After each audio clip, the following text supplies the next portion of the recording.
Welcome to the Teen Survival Channel, your hub for success. You're standing at the edge of a cliff. Behind you is high school, everything you've known for the last 4, maybe even 12, years. In front of you is. Well, that's the problem, isn't it? It's the real world, a place that feels both exciting and completely terrifying. And you have this sinking feeling that for all the Shakespeare and algebra you learned, school didn't quite teach you the things you really need to know. How do you manage your money so you're not constantly broke?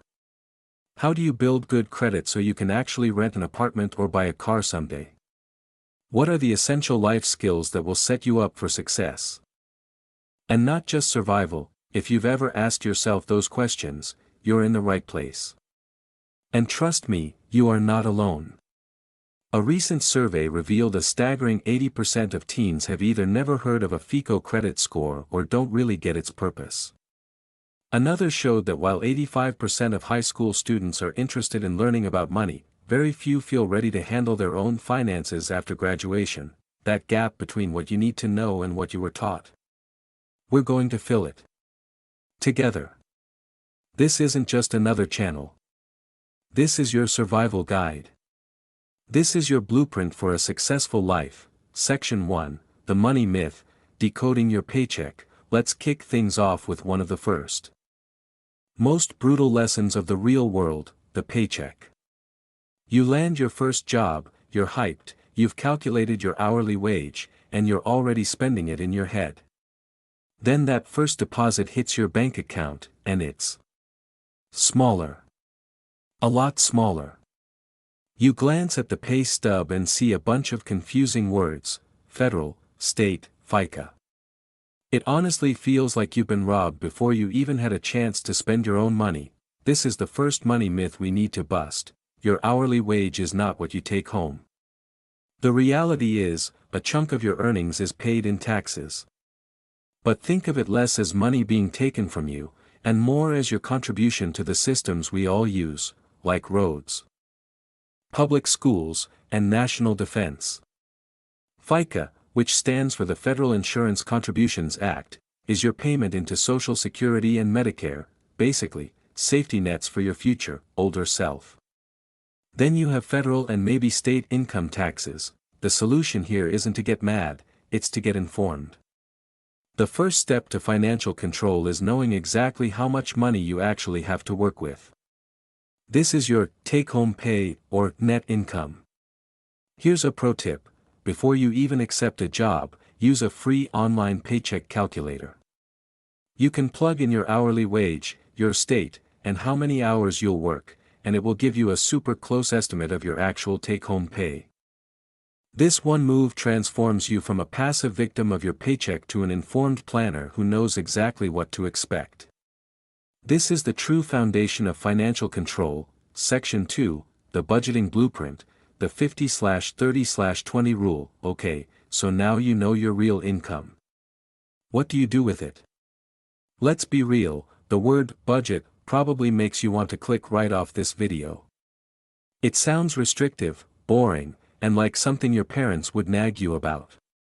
Most of us start with the "I'll just try not to spend too much" method. How does that usually work out?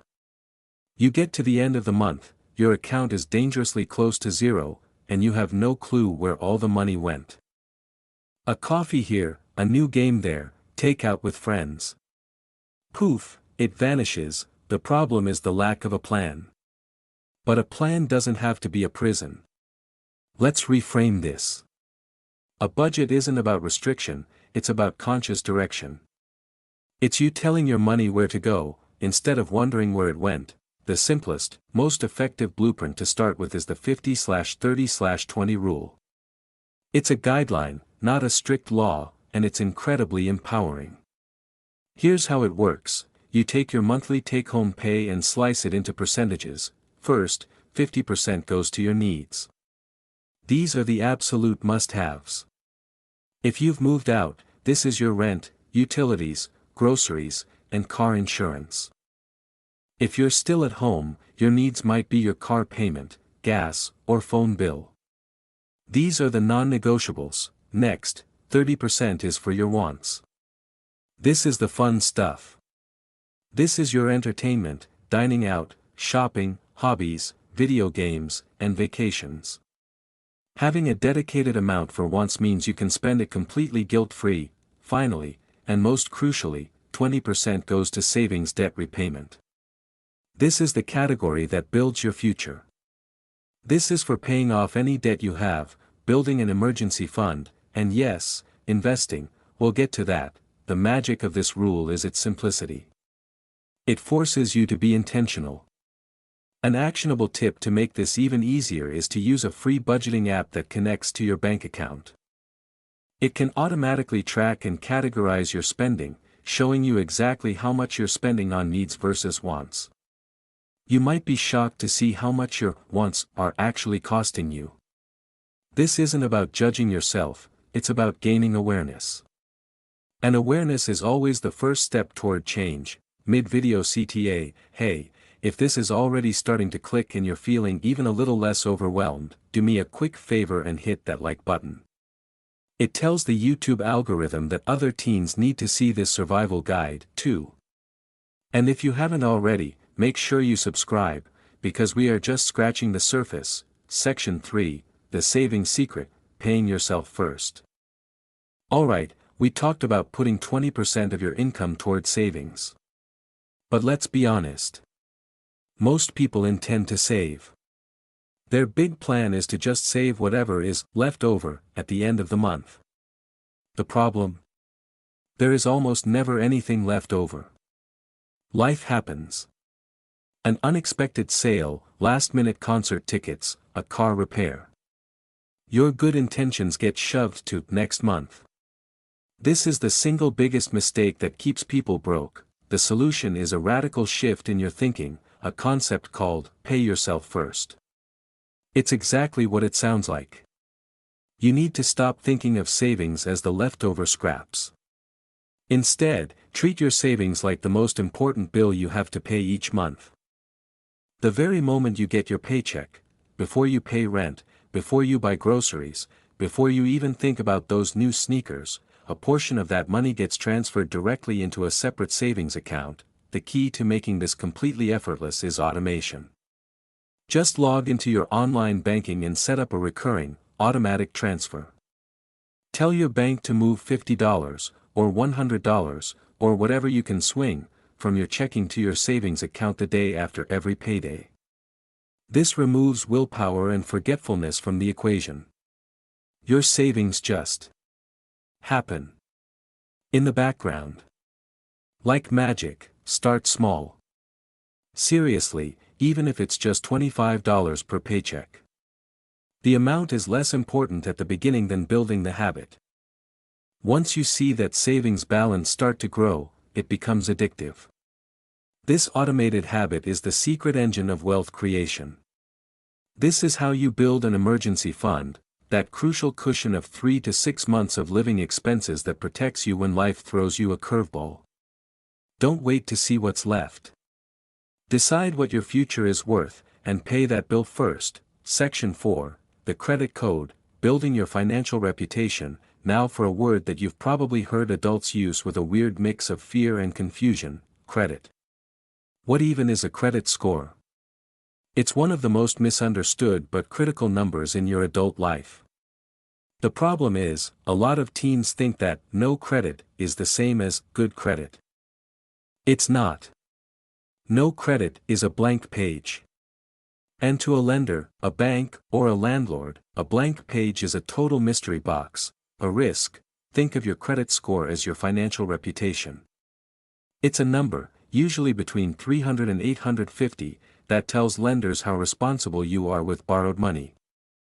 A good score makes life cheaper and easier. It gets you approved for an apartment, a car loan with a low interest rate, or even a cell phone plan without a huge security deposit. A bad score, or no score, can make all of those things way more difficult and expensive. So, how do you build a good reputation from scratch? It's a classic catch-22, you have to borrow money and pay it back responsibly. But how can you borrow money if no one will lend to you? Here are a few proven strategies to get started. First, ask a parent with a good credit history to add you as an authorized user on one of their credit cards. You might get a card with your name on it, and their on-time payments can start building your credit file. Second, once you turn 18, apply for a secured credit card. This is basically a starter card designed for building credit. You give the bank a small deposit, usually a few $100, and that deposit becomes your credit limit. You use it like a normal credit card for 6 to 12 months, and with on-time payments, the bank will often upgrade you to a regular unsecured card and give you your deposit back. The golden rule of credit cards is simple: use them for a small, planned purchase each month, like your Netflix subscription or a tank of gas, and pay the balance in full before the due date. Your payment history is the single most important factor in your credit score. Never, ever miss a payment. By doing this, you're proving your reliability and building a positive financial reputation, 1 month at a time. Section 5, the Investing Intro, Making Your Money Work for You. Thumbnails. Create eye-catching thumbnails. Vesting feels inaccessible and super risky. For many teens, the top investment strategies seem to be a savings account or just stashing cash at home. Thumbnails. Create eye-catching thumbnails. Vesting feels inaccessible and super risky. For many teens, the top investment strategies seem to be a savings account or just stashing cash at home. Thumbnails. Create eye-catching thumbnails. Vesting feels inaccessible and super risky. For many teens, the top investment strategies seem to be a savings account or just stashing cash at home. This brings us to our final skill, and it's the one that intimidates people the most: investing. The word probably conjures up images of Wall Street traders yelling into phones, complicated charts, and needing thousands of dollars just to play the game. That's the problem. In thumbnails, create eye-catching thumbnails, vesting feels inaccessible and super risky. For many teens, the top investment strategies seem to be a savings account or just stashing cash at home. Let's demystify this.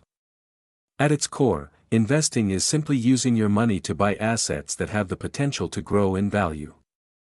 Instead of you working for money, you're making your money work for you. The most common way to do this is by buying stocks, which are just tiny pieces of ownership in a company. The most powerful force in your financial life is something called compound interest.